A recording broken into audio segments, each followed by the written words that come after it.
Ce programme vous est offert par Illico Cash.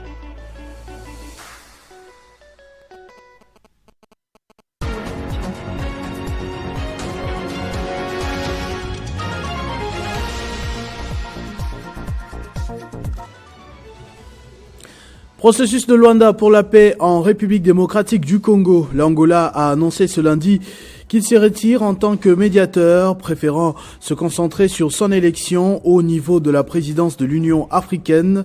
Une décision qui intervient près d'une semaine après l'échec d'une tentative de réunir sur la même table le gouvernement et la coalition AFC M23. Pendant ce temps, à Kinshasa, on discute formation du gouvernement dit d'Union nationale. Le bureau du conseiller spécial du chef de l'État en matière de sécurité échange dès ce lundi avec les leaders politiques en vue d'une nouvelle équipe censée accompagner la vision pratique de Félix Tshisekedi en ce temps de guerre. Le présidium dans son ancien format ainsi que la première ministre seront les premiers au bal. Un portrait à suivre dans ce journal, celui de Muhoozi Kainerugaba, un profil assez atypique dans la sous-région. Le général de l'armée ougandaise a multiplié ce week-end encore des déclarations incendiaires sur les réseaux sociaux sur la crise sécuritaire que traverse la RDC. Il annonce marcher très bientôt sur Kisangani et même arrêter le gouverneur militaire de l'Ituri. Mesdames et messieurs, bonjour et bienvenue dans cette édition du journal qui, au-delà de la situation sécuritaire préoccupante, sera marquée par les contacts entrepris par le conseiller spécial du chef de l'État, Désiré Cachemire Ngolongele, sur la formation d'un gouvernement d'union nationale. La porte est grandement ouverte, y compris pour les anciens animateurs des institutions et l'opposition extra-parlementaire. Ce lundi, grâce Salambo, qui couvre ce rendez-vous pour Télé 50, nous a confié que la première ministre, Judith Suminwa Tuluka, ainsi que le membre du présidium selon l'ancienne version, compris Augustin Kabouya, Vital Kamere, Bahati Lukwebo, Christophe Mbosso et Jean-Michel Samalukonde seront les premiers à être reçus. Après 24 heures de l'annonce du retrait des troupes rwandaises de Walikale, les chefs d'État et de gouvernement de la communauté d'Afrique de l'Est et de la communauté de développement de l'Afrique australe, entendez EAC et SADC, se réunissent ce lundi dans un sommet virtuel conjoint. Une annonce qui marque un tournant décisif dans la résolution de la crise qui déstabilise l'Est de la République démocratique du Congo ainsi que la région des Grands Lacs depuis des années. Toujours au sujet de la crise dans l'Est de la République démocratique du Congo. Je l'ai annoncé au sommaire, l'Angola a décidé de se retirer de son rôle de médiateur entre la RDC et le Rwanda, une position qui fait déjà réagir énormément au pays. C'est le cas du professeur docteur Dadi Sele, enseignant dans les universités du Nord Kivu et analyste politique. Il pense que le pays de Félix Tshisekedi devrait être capable en ce moment de ne compter que sur soi-même et de ne pas se laisser influencé par ses voisins qui, du reste, participeraient à un complot général contre Kinshasa. Merci pour la question. Nous devions comprendre par ça effectivement que la République démocratique du Congo doit être capable de se prendre en charge, de ne pas compter, surtout pas sur ses voisins, de ne pas beaucoup compter sur les étrangers, parce qu'il y a ces complots internationaux, régionaux, et maintenant qu'il y a à gangréner et qui gangrène encore effectivement les niveaux locaux, c'est-à-dire de la République démocratique du Congo. On propose au président de la République de faire une révolution politique, culturelle et économique pour arriver à comprendre que quelle que soit la diplomatie que nous faisons avec nos voisins, avec nos alliés entre guillemets, nous devons d'abord être forts. C'est constituer ce qu'on appelle effectivement la force, la dissuasion. Ça va parce que dans toute négociation, il faut la force. Et là, ça passe par l'arme, l'armée, et en munissant les Ouazalendo du maximum et le phare baissé. Et ça passe par la dissuasion effectivement économique. On ne doit plus laisser n'importe qui contrôler notre économie. Et ça passe par la force culturelle, où effectivement nous devons utiliser les leaderships de l'unité. Nous pensons que le président de la République est assez outillé maintenant pour, avec ces nouveaux gouvernements, pour arriver à changer les donnes et à ne plus compter sur ces anciennes collaborations. Le chef d'état-major général des forces armées de la République démocratique du Congo séjourne depuis ce dimanche à Kisangani, chef-lieu de la province de Tchopo, en mission de commandement et de contrôle. Il a donné des instructions fermes et la conduite à suivre face à l'agression que nous subissons. Le lieutenant-général Banza Milambwe Jules, chef d'état-major général du FARDC, est arrivé ce dimanche 23 mars 2025 à Kisangani, chef-lieu de la province de la Tchopo, pour une mission de commandement et de travail. À son arrivée à l'aéroport de Bangoka, il a été accueilli par le commandant de la 3e zone de défense, entouré du commandant de la 32e région militaire, du commissaire provincial de la police nationale congolaise et quelques membres de leurs états-majors respectifs. Il a par la suite présidé la réunion des commandements à l'état-major de la 3e zone de défense. À cette occasion, un briefing sur la situation opérationnelle lui a été présenté par le lieutenant-général Massunzu Pacifique, commandant de la 3e zone de défense. Quelques instructions fermes ont été données par les chefs d'état-major général des FARDC sur la conduite à tenir pendant la guerre. Au cours de cette importante réunion qu'a présidé le chef d'état-major général, il a été question pour l'autorité de donner des instructions fermes aux officiers de l'état-major de la 3e zone de défense sur la situation sécuritaire qui prévaut dans cette partie du territoire, car nous n'avons qu'un seul pays. Le lieutenant-général Banza Milambwe Gilles a interpellé les militaires de cette zone qui est partiellement occupée dans sa partie du nord et sud Kivu par l'armée rwandaise d'être unie et de faire de leur mieux à tous les niveaux pour en finir avec cette agression rwandaise. Il a appelé les officiers à beaucoup plus de responsabilités car le Rwanda ne peut pas décider de notre sort ou nous imposer sur notre propre sol avec son intention de nous occuper. Le chef d'état-major général a également rappelé la ferme détermination du commandant suprême de restaurer l'autorité de l'État. Et dans la suite du chef d'état-major général, on a noté la présence du général Mouloumé, sous-chef d'état-major chargé des opérations. Spécial de l'épreuve préliminaire des autodidactes. 619 candidats sont attendus ce mardi 25 mars 2025 dans les 3 provinces éducationnelles touchées par la crise sécuritaire, à savoir Nord Kivu 1, Sud Kivu 1 et Sud Kivu 3. Pour en parler, nous sommes en ligne avec Hubert Kimbonza Sefou, inspecteur général, chef des corps de l'éducation nationale et nouvelle citoyenneté. Bonjour. Unique question, confirmez-nous la tenue de cette session spéciale ce mardi dans les zones à conflit. Je confirme la passation, pour ne pas dire le déroulement de cette activité, comme vous le savez.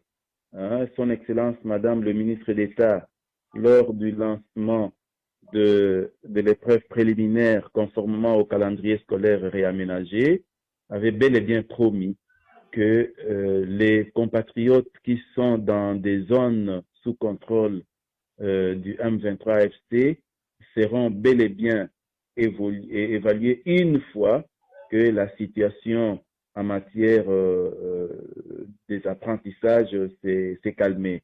À ce jour, nous avons des informations, les écoles fonctionnent, et comme vous savez, parce que quand on parle de salles ou de centres de passation, il faut que les écoles ouvrent. Certaines écoles connaissent encore des problèmes parce qu'elles ont été détruites, mais dans la plupart des cas, les écoles ont ouvert leurs portes, raison pour laquelle nous vous confirmons que demain, le 25 mars, à 9 h déjà, tous les centres vont recevoir les candidats pour l'épreuve préliminaire. Les dispositions sont prises sûrement parce que nous sommes un ministère de l'Éducation nationale.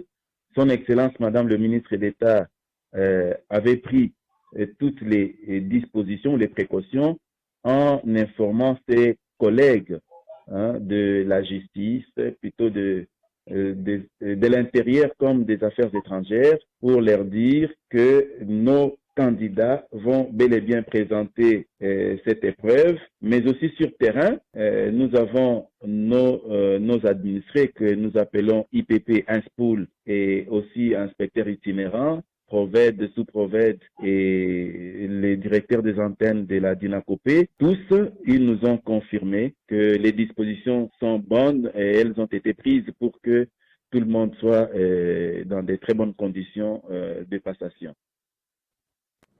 Le fils de Yoweri Museveni, général de l'UPDF, armée ougandaise, a tweeté en cascade ce week-end, promettant entre autres de marcher sur Kisangani, ou du moins n'est pas empêché le M23 de le faire d'ici une semaine.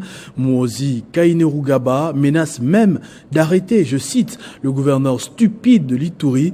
Aucune réaction officielle de Kinshasa face à ces menaces qui ne sont même pas inédites parce que, de temps en temps, avec violence et précision et ainsi qu'arrogance, il revient à la charge. Mais qui est exactement Muhoozi Kainerugaba? Un visionnaire, un prophète, un fou ou tout simplement le porte-parole du complot qui plane autour de la RDC? Voici son mini-portrait.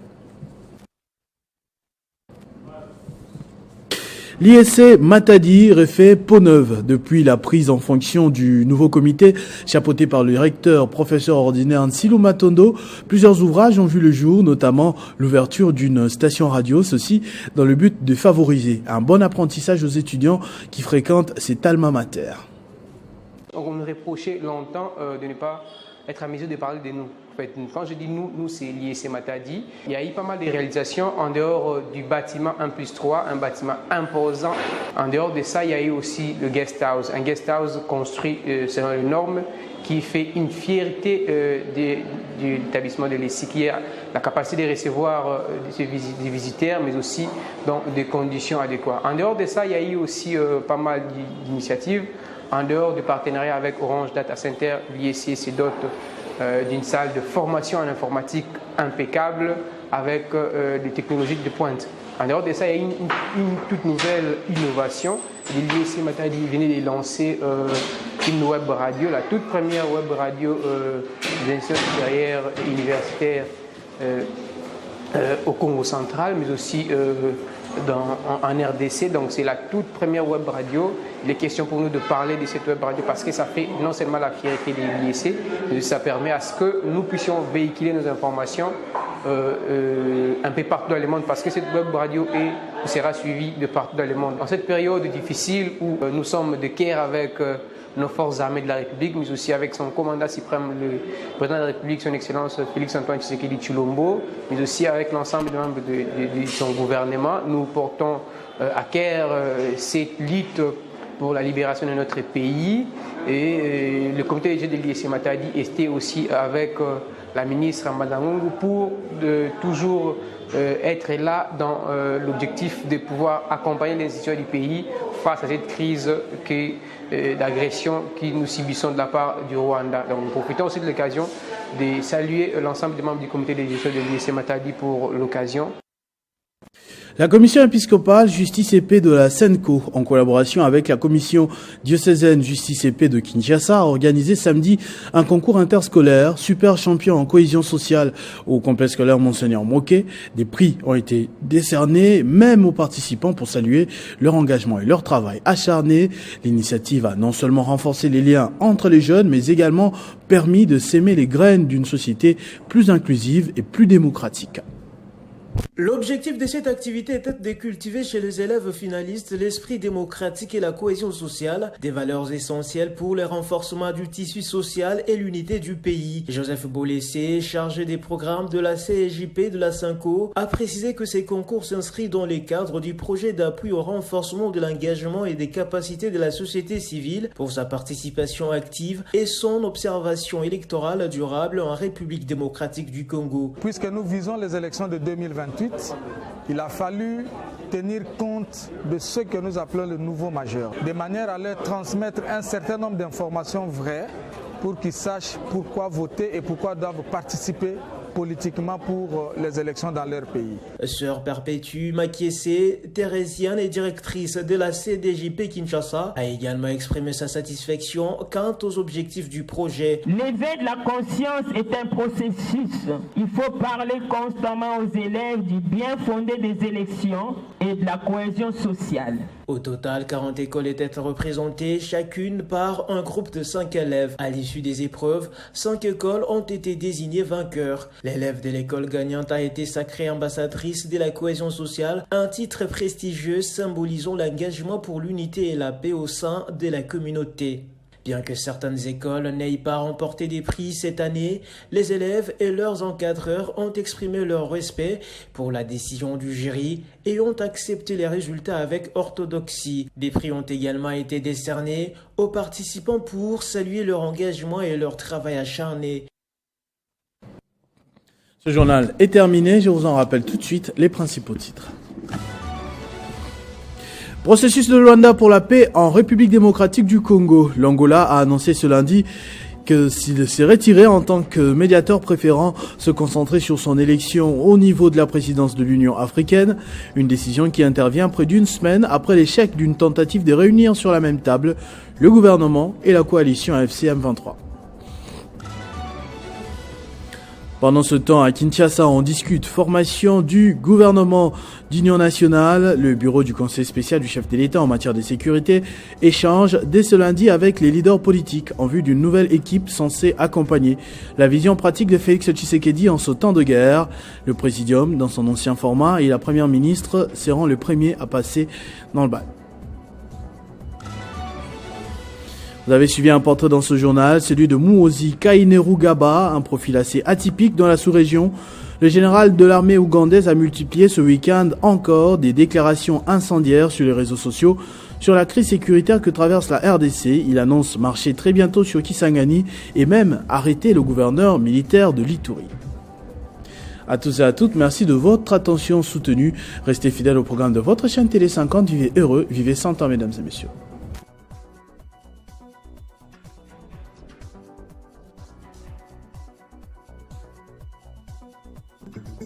Retrouvez toute l'actualité en continu sur www.tele50.cd.